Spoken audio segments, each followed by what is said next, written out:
For some background, this happened back in 2003 when I was 6 years old.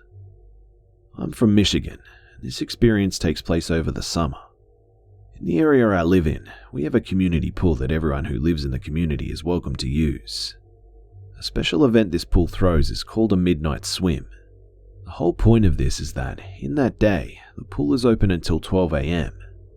The pool is usually closed at 9 p.m. on Monday to Thursday and Sunday, and at 10 p.m. on Friday and Saturday. The midnight swims were held on Friday nights. There were 3 midnight swims held each summer, and as a kid, it is an event that my brother, also 6 at the time of this story, and I always look forward to. On this particular day, we had to wait until 9 p.m. before we could go to the pool because my parents had to work late and our sister didn't want to leave our house and take us to the pool. So, 9 o'clock rolls around and my brother and I are ready to go. My parents get home and get ready themselves. As my parents are getting ready, me, being my 6-year-old self, gets bored and decided to wait for them on the front porch. I'm walking around on my front lawn when I hear a voice call out to me, saying, "Hey kid, come over here." At first, I had thought that the voice was coming from inside of my head. Please remember, I was 6 at the time. But after hearing the voice call out a few more times and looking around, I spot a man standing in the shadows of some trees.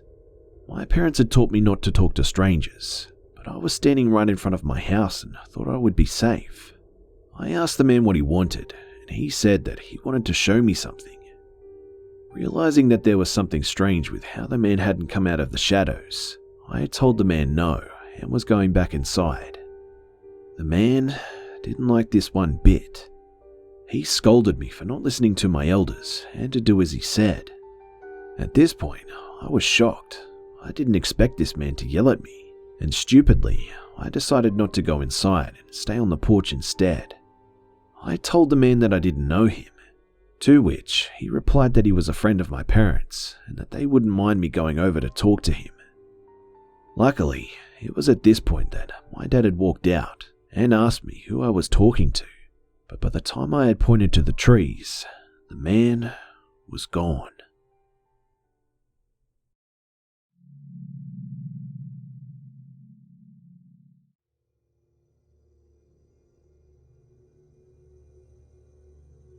Almost a year ago, me and my boyfriend decided to go on our first vacation together as a couple at the most romantic city of Rome.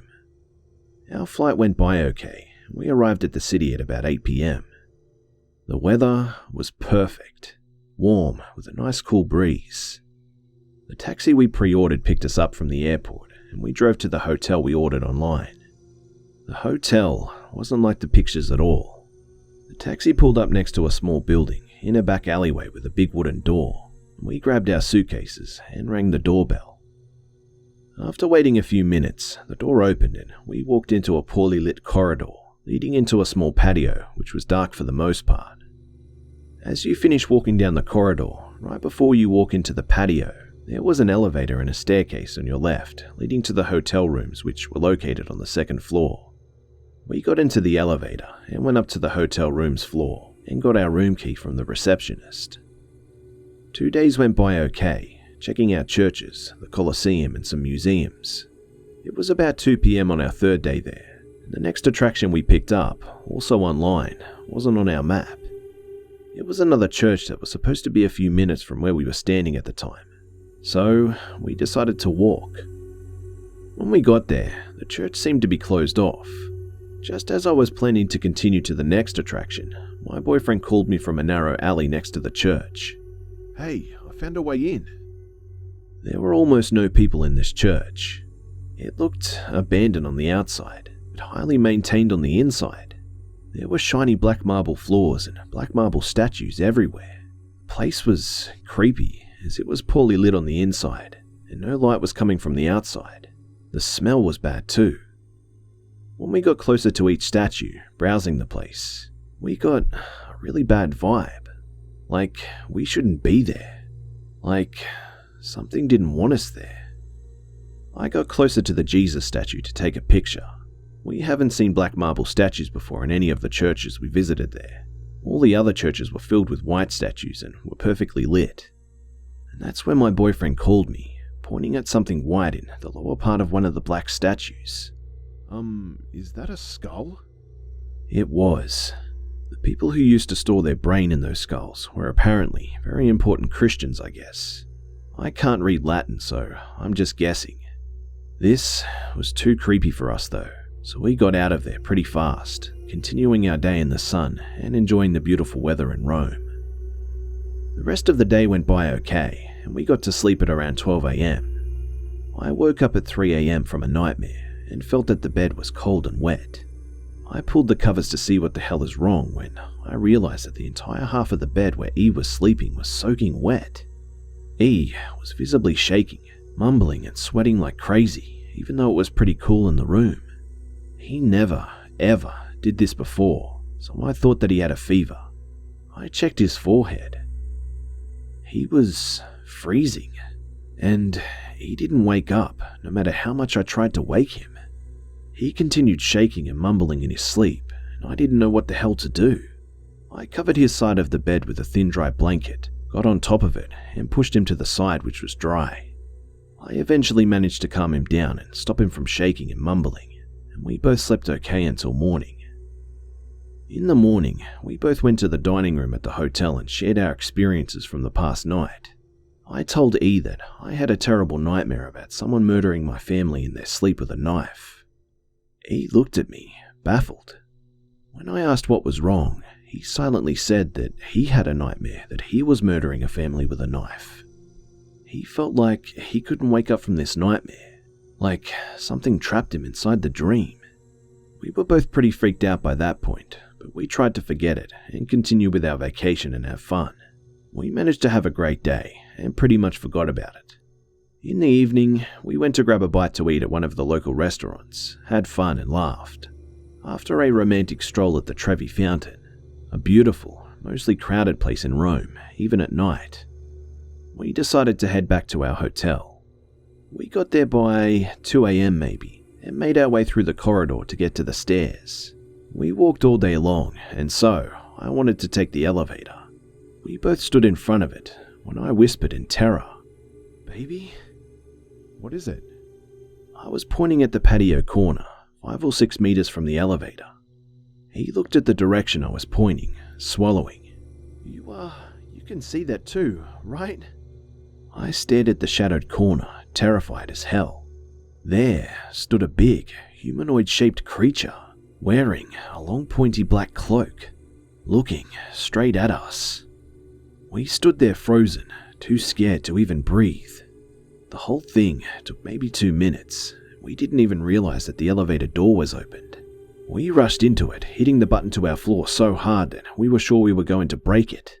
The elevator door closed slowly, and it started going up. The floor screen showed the numbers to the floor as the elevator went up. 0, 1, 2. This was our floor, but the elevator door didn't open. We waited and waited, but nothing. I started to freak out. We used this elevator a few times before, and it was just fine. We rang the bell several times until we heard the receptionist guy saying that he was calling for help. And then the fucking elevator door just opened, just like that. We were shit scared by this point. We got into our room and shut the door, locking it behind us. We tried to relax, telling ourselves that it was just our imagination fooling us. Before I go on, I just want to say that we had nothing to drink that night. Both E and I don't do drugs of any kind and have no mental health conditions. I decided to go into the shower to calm myself down. I put a fresh towel folded up on the edge of the sink and took off my clothes. As I was about to take off my bra, I felt someone grab my wrist. I jumped and looked around me, hoping to see E pulling a prank, trying to scare me or something. But there was no one there, and the door was locked, just as I left it. I know this sounds crazy, but I felt a presence in the bathroom with me. I felt like something was watching me. I felt a dark feeling inside of me. A depressed and sad wave of emotion washed over me. I got really pissed by that point and shouted, If there are any spirits in here, you get the hell out of this room and leave us alone. You're not welcome here." There was silence. The feeling of being watched faded away. There was no dark feeling in me anymore. I was pleased with my mini exorcism that I managed to pull off, thinking that it was the last of the strange events. I showered and got out of the bathroom, telling E everything that happened, but when he got into the shower room to take a shower himself, he said that he felt like someone or something was watching him. In the morning, we both woke up in a horrible shape, having trouble breathing, coughing, and had chest pain, and we were sick for the rest of our trip. When we got back home, we were both diagnosed with severe pneumonia. He managed to get over it pretty quickly, but I didn't. I couldn't sleep for weeks after, coughing like crazy, waking up in the middle of the night feeling like someone is choking me. I had horrible nightmares too. I was never this sick before. I've never had anything worse than a sore throat. I have no idea if our sickness is connected somehow to what we saw and felt that night, but I can't help but wonder if it is.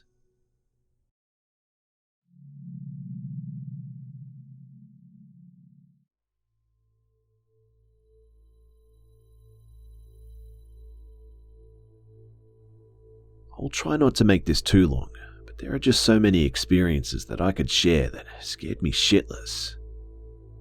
As a teen, my parents purchased a home in Missouri that, unknown to them, used to be a church and held wakes and funerals and such. The previous owner had disappeared and left all of her belongings, purse, toothbrush, clothes she had, and seemed to vanish. It was really creepy. She had a large collection of occult books and books on Satanism. There were also lots of strange things in the house, so my parents held a sale before we all moved in. We have a very large family, and it was a huge house. The previous owner had up to 50 mirrors in just about every room, from the flooring all the way up to the ceilings. The mirrors gave off the creepiest vibe. They felt so evil. I believe that she may have used them as portals for spirits or something. The first night there, the dining room chandelier fell on my baby sister. She was shaken up, but not hurt. The second night, the kitchen lighting fell out onto my dad. It was really secure, and it just didn't make any sense. The third night, another lighting fixture fell out onto my father again, and so on it went. It was an extremely active house. Energy bills were through the roof. There were doors swinging open and closing, clothes racks shaking in closets. There were heavy footsteps running up and down the stairs, disappearing objects, mimicking voices, and it mocked us. And unfortunately, it seemed to target me particularly. I felt a heavy darkness and anxiety around me for a good 3 years of my life, like a cloak. I heard my name every single night being called, multiple times, whispering as I'd walk through the house. With so many years of that, I actually got used to it. I had a crow once, the biggest crow I've ever seen, appear in my upstairs bedroom out of nowhere. A friend who was staying over started screaming, and I told her to just ignore it and it would be gone by morning, and it was. But the creepy thing is that it had no way of getting out, or in for that matter. She was scratched going down the stairs the next day alone, and she never came back, and honestly, I don't blame her. We had the house blessed, but it only made it worse. Every night, I'd wake up at 3:17 a.m., no matter what, and I eventually just started staying awake until morning and would sleep till noon. It felt safer that way. Well, one night, my pup and I decided to watch some TV in the living room. It was about 2:30 a.m., and I had made some nachos and started a movie. Of course, I heard the usual whisper of my name as I walked through the dining room. I ignored it and cuddled up, and we were settled in. All was great for about an hour. Then, out of nowhere, and I'll say my name is Sissy since that's pretty close, I heard the most evil thing that I can never describe scream into my left ear. "Sissy, I want you back." The only way I can describe it is that if the devil had a voice, that was it. It was pure hate. It was evil. It was violent and forceful, and it said it so fast and so loud. I jumped out of my chair, and my dog was losing it, standing at the top of the recliner, barking at something that I couldn't see. I grabbed my dog and said, "F this," and put a blanket at the foot of my mother's bed, and I tried to lay there, crying, without waking her up. I thought to myself, I'm okay in here, by her. Nothing can harm me. I was praying, and then my right leg had 3 huge claw marks down the calf. I noped off the floor immediately and cuddled with my mum. There are so many other stories. My house went ballistic after this. We had to call people over to see who had broken in. And of course, it was no one, but you could hear things smashing and running around upstairs. It then targeted my younger sister. A man in a hat started appearing to both of my sisters. A knife was thrown at my youngest. Also, this thing liked to mimic my younger sister's voice, even to people visiting. They'd hear her crying, and she wouldn't even be there. Eventually, I had had enough, and I moved out. The nightmares still haunt me, as if it will never really leave me alone. The house fed off my depressed energy for so long. It was so dark and so scary. I was happy when the rest of my family moved also. I have no idea what the thing was that screamed in my ear, or why it wants me back, and I hope I never meet or see that creature's face. All my life, I've lived in creepy or haunted houses, but that place was the worst.